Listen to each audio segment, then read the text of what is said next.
ಶ್ರೀ ಗುರುಭ್ಯೋ ನಮಃ. ಹರಿ ಓಂ. ಶ್ರೀಕೃಷ್ಣ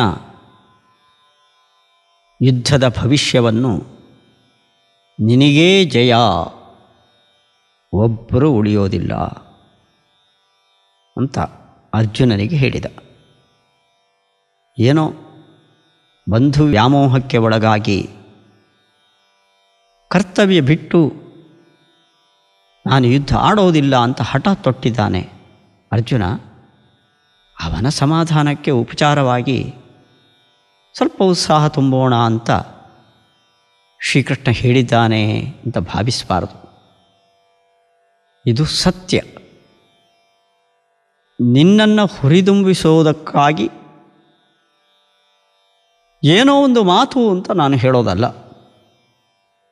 ಅದಕ್ಕಾಗಿ ಮತ್ತೆ ಧೈರ್ಯ ತುಂಬುತ್ತಾನೆ ಶ್ರೀಕೃಷ್ಣ.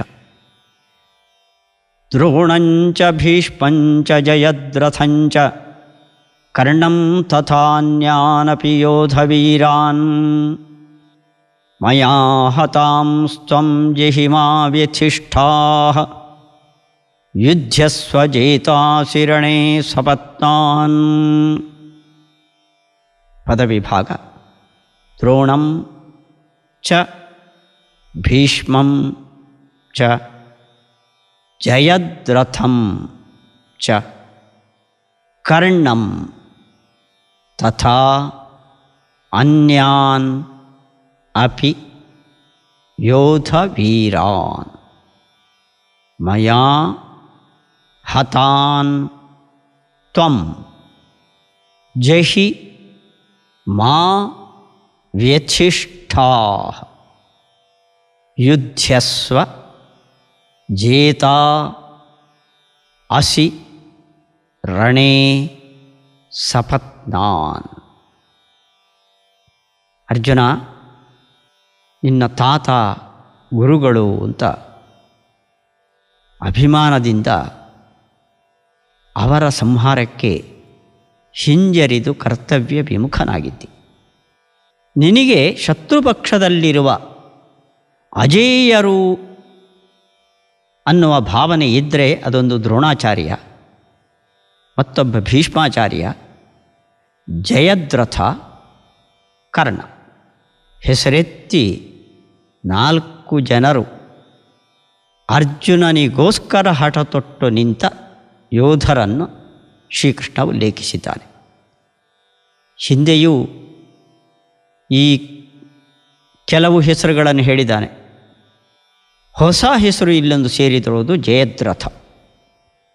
ದ್ರೋಣಾಚಾರ್ಯರು ಗುರುಗಳು ಅರ್ಜುನನಿಗೆ ಶಸ್ತ್ರಾಭ್ಯಾಸವನ್ನು ಮಾಡಿಸಿದ ದ್ರೋಣರು. ಗುರುಗಳನ್ನು ಹೊಡೆಯೋದಕ್ಕೆ ಸಂಕೋಚ. ಗುರುಗಳು ಅಂದಮೇಲೆ ಇವನಿಗಿಂತ 10 ಪಟ್ಟು ಹೆಚ್ಚು ಪ್ರಾವೀಣ್ಯ ಅವರಿಗೆ ಇರಲೇಬೇಕು. ಮತ್ತೊಬ್ಬರು ಭೀಷ್ಮರು, ನೈಷ್ಠಿಕ ಬ್ರಹ್ಮಚಾರಿಗಳು, ಕುಲದ ಹಿರಿಯರು, ಪರಶುರಾಮರಲ್ಲಿ ಶಸ್ತ್ರಾಭ್ಯಾಸ ಮಾಡಿದವರು. ಇವರು ಅರ್ಜುನನಿಂದ ಸೋಲಕ್ಕೂ ಸಾಧ್ಯನಾ? ಈ ಸಂಶಯ ಅರ್ಜುನನಿಗೆ ಇರೋದು ಸಹಜ. ಜಯದ್ರಥಂಚ, ಅವನಿಗೇನು ಮೇಲ್ಮೆ? ಜಯದ್ರಥನನ್ನು ಕೊಂದವ ಅರ್ಜುನ. ಅಭಿಮನ್ಯುವನ್ನು ಚಕ್ರವ್ಯೂಹದಲ್ಲಿ ಯುದ್ಧದ ನಿಯಮಕ್ಕೆ ಮೀರಿ ಮೋಸದಿಂದ ಕೊಂದವನು ಜಯದ್ರಥ. ಅವನ ವಿಶೇಷ ಏನು ಅಂದರೆ ವೃದ್ಧಕ್ಷತ್ರ ಅಂತ ಅವನ ತಂದೆ. ಆ ತಂದೆಯ ವರ ಅವನಿಗಿದೆ. ನನ್ನ ಮಗನ ತಲೆಯನ್ನು ಯಾರು ಕೆಳಗೆ ಬೀಳಿಸ್ತಾರೋ ಅವರ ತಲೆ ಬೀಳಲಿ ಅಂತ.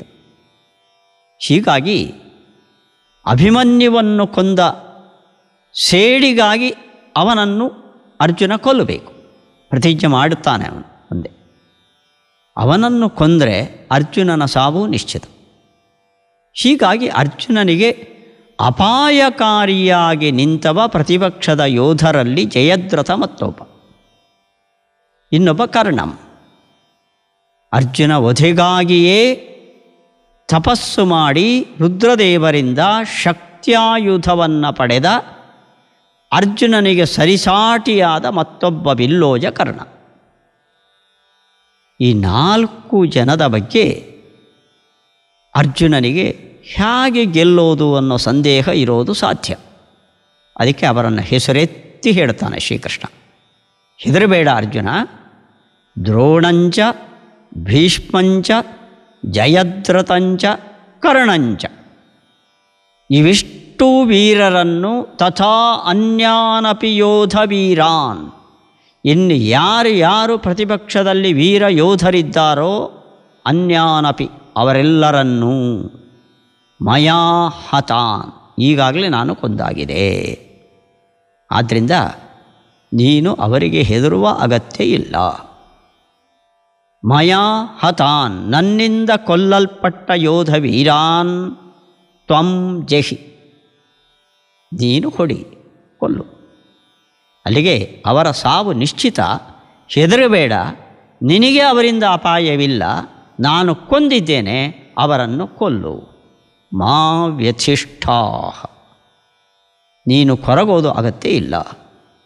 ವ್ಯಥೆಯನ್ನು ಹೊಂದಬೇಡ. ಅವರನ್ನು ಹೇಗೆ ಗೆಲ್ಲೋದಪ್ಪ ಅಂತ ತಲೆ ಯೋಚನೆ ಮಾಡಿ ಕೆಡಿಸಿಕೊಳ್ಳುವ ಅಗತ್ಯ ಇಲ್ಲ. ಮಾ ವ್ಯಥಿಷ್ಠಾ, ಯುದ್ಧಸ್ವ, ಯುದ್ಧಕ್ಕಿಳಿ. ರಣೇ ಸಪತ್ನಾನ್ ಜೇತಾಸಿ, ಈ ರಣರಂಗದಲ್ಲಿ ಶತ್ರುಗಳನ್ನು, ಸಪತ್ನರು ಅಂದರೆ ಶತ್ರುಗಳು, ಶತ್ರುಗಳನ್ನು ಜೇತಾಸಿ, ಗೆಲ್ಲುವವನಿದ್ದಿ. ಈ ಮಹಾವೀರರೇ ಹೋದ ಮೇಲೆ ಉಳಿದವರು ನಿನಗೆ ಏನು ಲೆಕ್ಕ? ಆದ್ದರಿಂದ ಸಂದೇಹ ಬೇಡ. ಈ ರಣರಂಗದಲ್ಲಿ ಎಲ್ಲ ಶತ್ರುಗಳನ್ನು ಜೇತಾಸಿ, ಗೆಲ್ಲುವವನಿದ್ದಿ. ಯುದ್ಧಸ್ವ, ಯುದ್ಧ ಮಾಡು. ಸಾಕು ಅರ್ಜುನನಿಗೆ. ಮತ್ತೆ ಗೀತೆಯ ಉಪದೇಶದ ಅಗತ್ಯ ಇಲ್ಲ. ಕೊಂದಿದ್ದೇನೆ ನಾನು, ಹೆದರಬೇಡ, ಕೊಲ್ಲು. ಅಲ್ಲಿಗೆ ಶ್ರೀಕೃಷ್ಣ ಅವರ ಜಾತಕವನ್ನು ಬರೆದ ಆಗಿದೆ. ಇದು ಅರ್ಜುನನಿಗೆ ಯುದ್ಧದಲ್ಲಿ ಗೆಲ್ಲೋದಕ್ಕೆ ಶ್ರೀಕೃಷ್ಣ ತುಂಬಿದ ಉತ್ಸಾಹ. ಮತ್ತೆ ಶ್ಲೋಕ. ದ್ರೋಣಂಚ ಭೀಷ್ಮಂಚ ಜಯದ್ರಥಂಚ ಕರ್ಣಂ ತಥಾನ್ಯಾನಪಿ ಯೋಧವೀರಾನ್ ಮಯಾ ಹತಾಂಸ್ತ್ವಂ ಜಹಿ ಮಾ ವ್ಯಥಿಷ್ಠಾಃ ಯುದ್ಧಸ್ವ ಜೇತಾಸಿ ರಣೇ ಸಪತ್ನಾನ್. ಇಲ್ಲಿಗೆ ಅರ್ಜುನನ ಪ್ರಶ್ನೆಗೆ ಶ್ರೀಕೃಷ್ಣ ಸಮಾಧಾನ ನೀಡಿದ್ದಾನೆ. ನೀನು ಯಾರು? ಈ ಉಗ್ರ ರೂಪವನ್ನು ತಾಳುವ ಉದ್ದೇಶವೇನು? ಮುಂದೆ ಇಂಥ ವೀರಾಧಿವೀರರ ಸಂಹಾರ ನೋಡಿಯಾದರೂ ಯುದ್ಧ ನಿಲ್ಲುತ್ತದೆ ಅಂತ ಭಾವನೆಯಲ್ಲಿ ಧೃತರಾಷ್ಟ್ರ ಇದ್ದಾನೇನೋ ಅನ್ನೋದಕ್ಕೋಸ್ಕರ ಸಂಜಯನ ಮಾತನ್ನು ಮಧ್ಯದಲ್ಲಿ ತರ್ತಾರೆ ವೇದವ್ಯಾಸರು. ಸಂಜಯ ಉವಾಚ ಏತಚ್ಛ್ರುತ್ವಾ ವಚನಂ ಕೇಶವಸ್ಯ ಕೃತಾಂಜಲಿರ್ವೇಪಮಾನಃ ಕಿರೀಟೀ ನಮಸ್ಕೃತ್ವಾ ಭೂಯ ಏವಾಹ ಕೃಷ್ಣಂ ಸಗದ್ಗದಂ ಭೀತ ಪ್ರಣಮ್ಯ. ಪದವಿಭಾಗ. ಏತತ್ ಶ್ರುತ್ವಾ ವಚನಂ ಕೇಶವಸ್ಯ ಕೃತಾಂಜಲಿಃ ವೇಪಮಾನಃ ಕಿರೀಟೀ ನಮಸ್ಕೃತ್ವಾ ಭೂಯಃ ಏವ ಆಹ ಕೃಷ್ಣಂ ಸಗದ್ಗದಂ ಭೀತಃ ಪ್ರಣಮ್ಯ. ಸಂಜಯ ಹೇಳ್ತಾ ಇದ್ದಾನೆ. ಆಗ ಅರ್ಜುನ ಏನು ಮಾಡಿದ? ಕೃಷ್ಣನ ಮಾತನ್ನು ಕೇಳಿ ಅವನು ರಣರಂಗದಲ್ಲೇ ಇದ್ದಾನೆ. ತಾನು ಅಲ್ಲಿ ನೋಡಿ ಬಂದು ಧೃತರಾಷ್ಟ್ರನ ಎದುರುಗಡೆ ಅಲ್ಲಿನ ದೃಶ್ಯವನ್ನು ನಿರೂಪಿಸ್ತಾ ಇದ್ದಾನೆ ಸಂಜಯ. ಕೇಶವಸ್ಯ ಏತತ್ ವಚನಂ ಶ್ರುತ್ವಾ, ಶ್ರೀಕೃಷ್ಣನ ಈ ಮಾತನ್ನು ಕೇಳಿ ಕೃತಾಂಜಲಿ, ನಿನಗೇನು ಜಯ ಬೇಕೋ ಅದನ್ನು ನಾನು ಕೊಟ್ಟಿದ್ದೇನೆ, ಪಡ್ಕೊಳ್ಳೋದಷ್ಟೇ ನಿನಗೆ ಉಳಿದಿರೋದು. ಈ ಕೆಲಸಕ್ಕೆ ಕೃತಾಂಜಲಿ, ಕೃತಜ್ಞತೆಯಿಂದ ಅಂಜಲಿಬದ್ಧನಾಗಿ ಕಿರೀಟಿ ಅರ್ಜುನ, ವೇಪಮಾನಃ ಗಡಗಡ ನಡುಗ್ತಾ ಇದ್ದಾನೆ ಆ ರೂಪದ ಎದುರುಗಡೆ.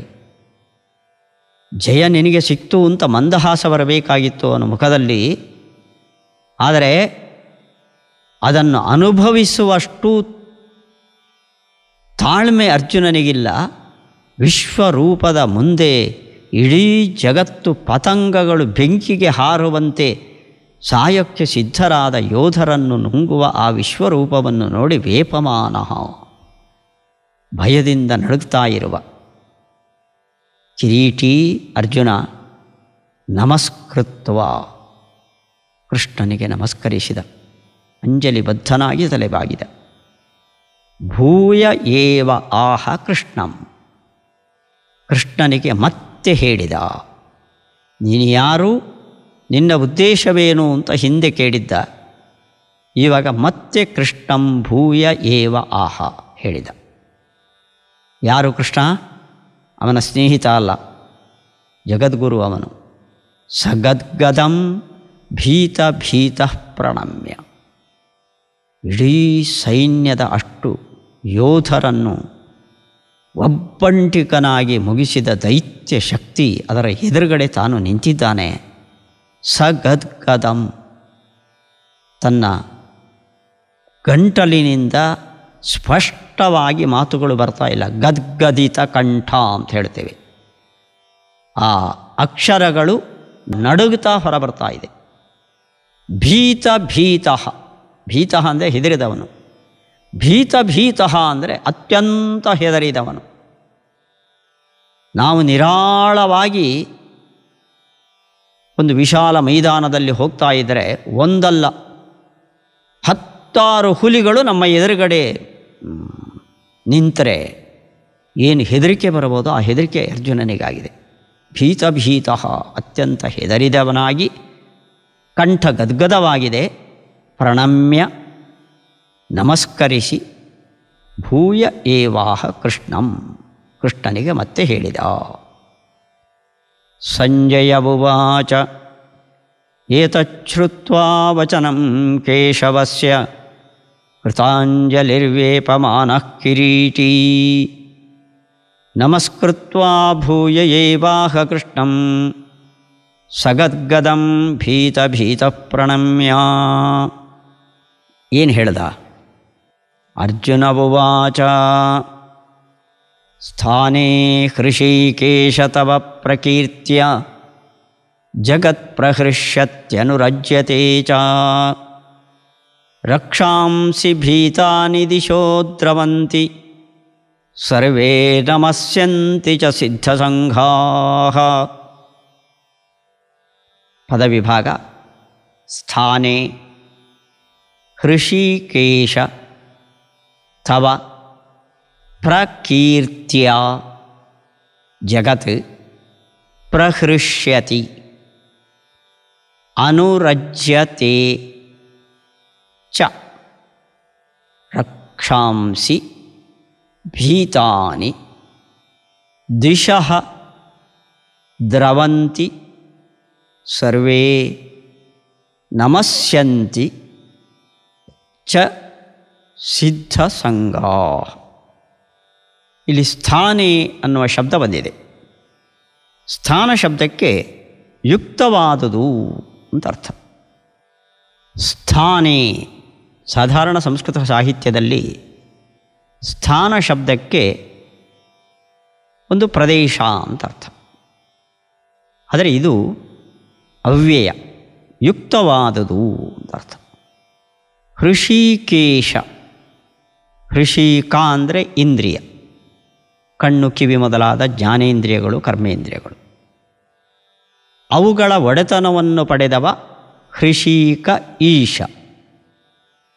ಇಂದ್ರಿಯಗಳ ಪ್ರೇರಕನಾದ ಶ್ರೀಕೃಷ್ಣನೇ ತವ ಪ್ರಕೀರ್ತ್ಯ, ನಿನ್ನ ಕೀರ್ತನೆಯಿಂದ. ಪ್ರಕೀರ್ತಿ ಅಂದರೆ ಇಲ್ಲಿ ಕೀರ್ತಿ ಆ ಕೀರ್ತಿ ಅಲ್ಲ, ಯಶಸ್ಸು ಅಲ್ಲ, ನಿನ್ನ ಕೀರ್ತನೆಯಿಂದ.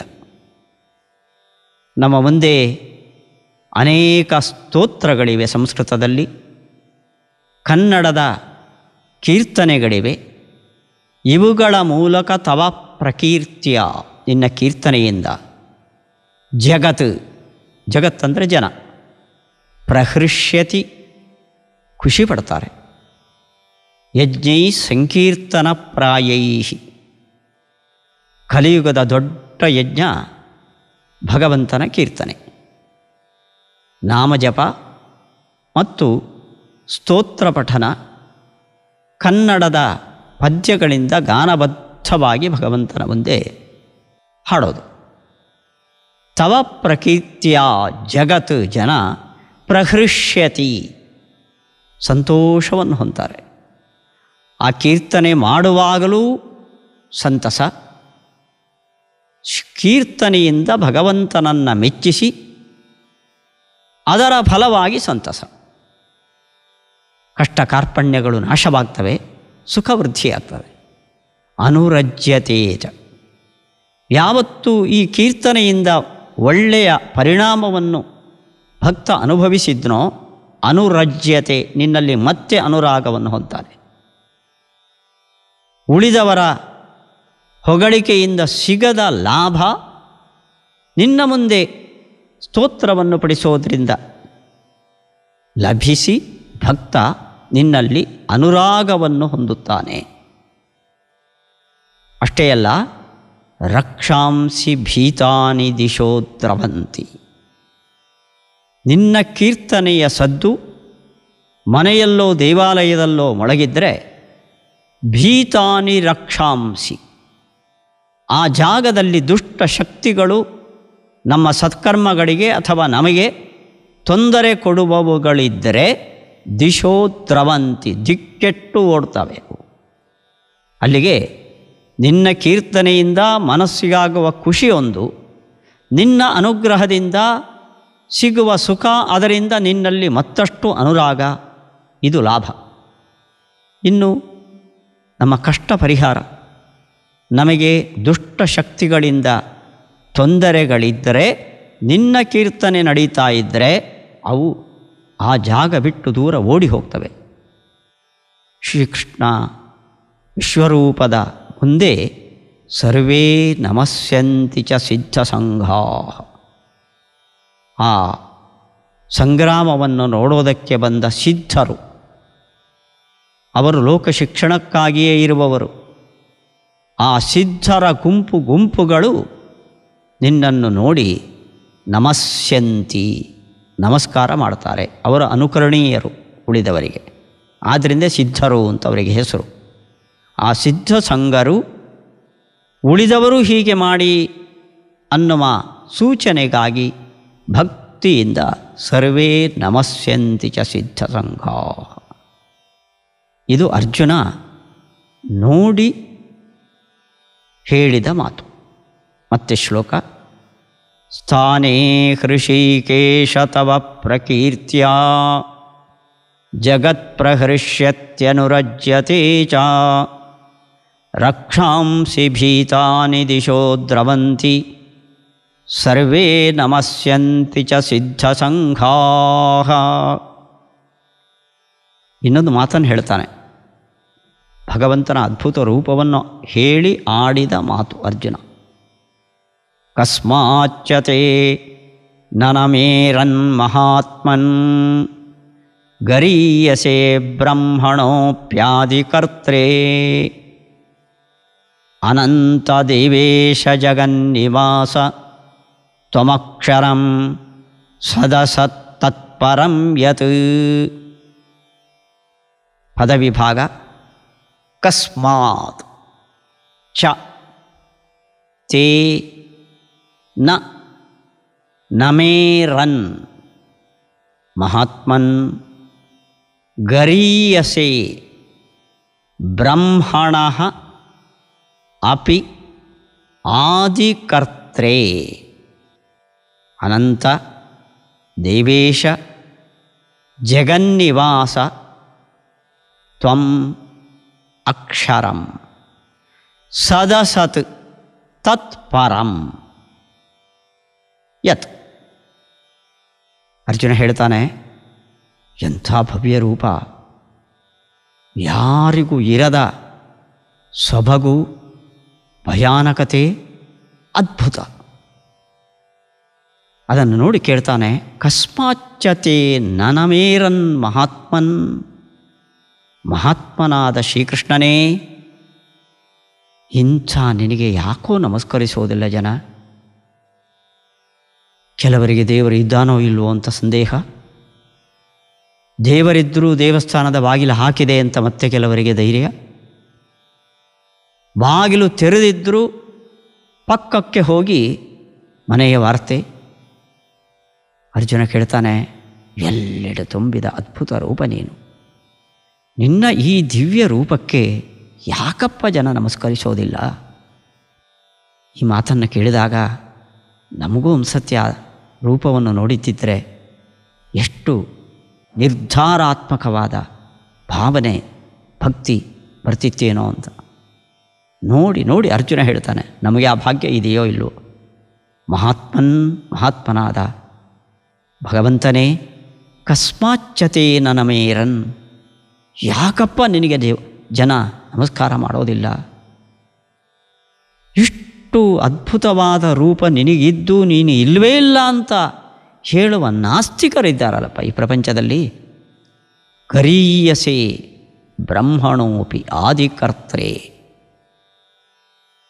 ಗರೀಯಸೆ ಅಂದರೆ ಉಳಿದೆಲ್ಲವರಿಗಿಂತ ಶ್ರೇಷ್ಠನಾದವನು ನೀನು. ಗರೀಯಾನ್, ಶ್ರೇಷ್ಠ. ಯಾಕೆ? ಈ ಜಗತ್ತಿನ ಸೃಷ್ಟಿಕರ್ತೃ ಬ್ರಹ್ಮ, ಚತುರ್ಮುಖ. ಬ್ರಹ್ಮಣೋಪಿ ಆದಿಕರ್ತೃ, ಅವನನ್ನು ಪಡೆದ ಮಹಾತ್ಮ ನೀನು. ಅಂದಮೇಲೆ ನಿನ್ನಷ್ಟು ದೊಡ್ಡವರು ಇನ್ಯಾರಿದ್ದಾರೆ? ಇಂಥ ಪ್ರಪಂಚದ ಅತಿ ಶ್ರೇಷ್ಠವಾದ ನಿನಗೆ ಯಾಕೆ ನಮಸ್ಕರಿಸೋದಿಲ್ಲ ಜನ? ಯಾಕೆ ಅಡ್ಡ ಬೀಳೋದಿಲ್ಲ? ಯಾಕೆ ವಿನೀತರಾಗಿರೋದಿಲ್ಲ? ಸ್ತುತಿ ಮಾಡ್ತಾನೆ ಅರ್ಜುನ, ಅನಂತ ದೇವೇಶ ಜಗನ್ನಿವಾಸ. ಅಂತ ಇಲ್ಲದವನೇ. ಎರಡು ಅರ್ಥ. ದೇಶ ಕಾಲಗಳ ಮಿತಿ ಇಲ್ಲ. ಅವನು ಇಷ್ಟೇ ದೊಡ್ಡವನು ಅಂತ ಹೇಳುವಂತಿಲ್ಲ. ದೇಶವನ್ನು ಮೀರಿ ಬೆಳೆದಿದ್ದಾನೆ. ಇಷ್ಟೇ ಕಾಲದವರೆಗೆ ಇರ್ತಾನೆ ಅಂತಲ್ಲ, ಕಾಲದ ಮಿತಿಯನ್ನು ಮೀರಿದ್ದಾನೆ. ಹೀಗೆ ದೇಶ ಕಾಲಗಳ ಅಂತವನ್ನು ದಾಟಿದವ ಅನಂತ ದೇವೇಶ. ನಮಗೆ ದೇವತೆಗಳು ದೊಡ್ಡವರು. ದೇವತೆಗಳನ್ನು ಮೀರಿದ ಈಶ, ಆಳುವ ಈ ಒಡೆಯ ನೀನು. ಜಗನ್ನಿವಾಸ, ಜಗತ್ತಿಗೆ ಮನೆ. ನೀನು ಇಲ್ಲದ್ರೆ, ಮನೆ ಬಿದ್ದರೆ ಜನ ಹೇಗೆ ಇರೋಕ್ಕೆ ಸಾಧ್ಯ ಇಲ್ಲವೋ, ಜಗತ್ತಿನ ಮನೆಯಂತೆ ಇರುವವ ನೀನು. ಜಗನ್ನಿವಾಸ ತ್ವಂ, ನೀನು ಅಕ್ಷರಂ, ಕ್ಷರವಿಲ್ಲದ ತತ್ವ. ಆ ಅಕ್ಷರ ತತ್ವ ಉಪನಿಷತ್ ಪ್ರತಿಪಾದ್ಯ. ಅದನ್ನ ಉಪನಿಷತ್ತಲ್ಲಿ ಅಕ್ಷರ ತತ್ವ ಅಂತ ಪ್ರಸಿದ್ಧನಾದ ಮಹಾತ್ಮ ನೀನು. ನಿನ್ನ ಮೇಲ್ಮೆ ಯತ್ ಸದಸತ್. ಯಾವ ಈ ಪ್ರಪಂಚದಲ್ಲಿ ಸತ್ ಅಸತ್ ಪದಾರ್ಥಗಳು ಇವೆಯೋ, ಭಾವಾತ್ಮಕವಾದ ವಸ್ತುಗಳಿವೆಯೋ, ಅಥವಾ ಮೂರ್ತ ಅಮೂರ್ತ ಪದಾರ್ಥಗಳು. ಸತ್ ಅಂದರೆ ಮೂರ್ತ ಪದಾರ್ಥಗಳು, ಪೃಥಿವಿ, ನೀರು, ತೇಜಸ್ಸು. ಅಸತ್ ಅಂದರೆ ಅಮೂರ್ತ ಪದಾರ್ಥಗಳು, ವಾಯು ಮತ್ತು ಆಕಾಶ. ಹೀಗೆ ಪಂಚಭೂತಗಳು. ಸದಸತ್ ಯತ್ ತತ್ಪರಂ, ಅವೆರಡನ್ನು ಮೀರಿ ನಿಂತವ. ಪಂಚಭೂತಗಳನ್ನು ಗೆಲ್ಲೋದು ಯಾರಿಂದಲೂ ಸಾಧ್ಯ ಇಲ್ಲ, ಎಲ್ಲರೂ ಅದರಿಂದ ಬದ್ಧರೆ. ಆದರೆ ನೀನು ಎಂದೂ ಇವುಗಳ ಬಲೆಗೆ ಬಿದ್ದವನಲ್ಲ, ಅವುಗಳನ್ನು ಮೀರಿ ನಿಂತವ ನೀನು.